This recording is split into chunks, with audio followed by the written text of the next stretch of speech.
जय माता लक्ष्मी मैया। अपने हिंदू धर्म में बताया गया है, झाड़ू में छुपा है आपके जीवन का रहस्य। अगर जो आप झाड़ू का सही इस्तेमाल करते हैं तो आपके जीवन में गरीबी दूर हो जाएगा, और वहीं अगर जो आप झाड़ू का अपमान करते हैं तो आपके घर में गरीबी आने से कोई रोक ही नहीं सकता। चलिए जानते हैं कैसे उपाय करना है।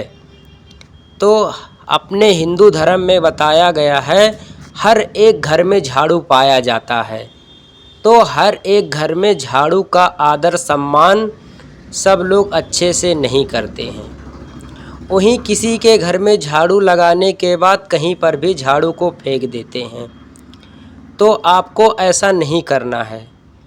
ग्रंथों में बताया गया है, अगर जो आप झाड़ू का इस्तेमाल करने के बाद आप उसे अच्छे से साफ़ करके, अगर जो आप जहाँ पर आप झाड़ू रखते हैं, आपको झाड़ू रखने के लिए एक आपको लकड़ी का फर्श बना लेना है, आपको उसमें रख देना है।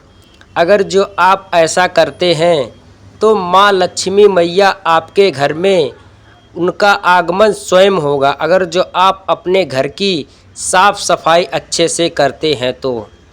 और वहीं बताया गया है, अगर जो आप झाड़ू लगाने के बाद आप झाड़ू को कहीं भी इधर उधर फेंक देते हैं, जैसे झाड़ू लगाने के बाद आपका काम निकल गया तो आप झाड़ू को कहीं भी ऐसे खड़ा करके रख देते हैं, तो अपने हिंदू धर्म में बताया गया है, शास्त्रों में, आप इस झाड़ू का गलत उपाय कर रहे हैं, आप गलत इसका व्यवहार कर रहे हैं, तो इससे आपके घर में नकारात्मक ऊर्जा आ सकती है और आपके घर में गरीबी का भयंकर कारण से भी आप जूझ सकते हैं।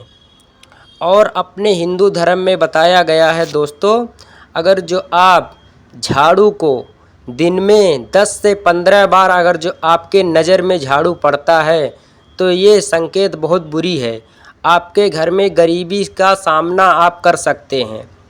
आपको झाड़ू को ऐसे जगह रखना है जहाँ पर आपका नज़र नहीं पड़ना चाहिए, ये ग्रंथों में बताया गया है। इससे माँ लक्ष्मी जी आपके घर स्वयं चली आती हैं। और मेरे सभी भक्तों, अगर जो आप झाड़ू का इस्तेमाल अगर जो शाम को 6 बजे के बाद करते हैं तो आप स्वयं अपने पैर पर कुल्हाड़ी मारते हैं। ग्रंथों में बताया गया है, झाड़ू का सही प्रयोग अगर जो आप सुबह से लेकर शाम 5 बजे तक कभी भी आप झाड़ू का इस्तेमाल करते हैं तो आपके घर में पैसा ही पैसा होगा। और वहीं अगर जो आप झाड़ू का इस्तेमाल 6 बजे के बाद करते हैं तो आपके घर में गरीबी होगी।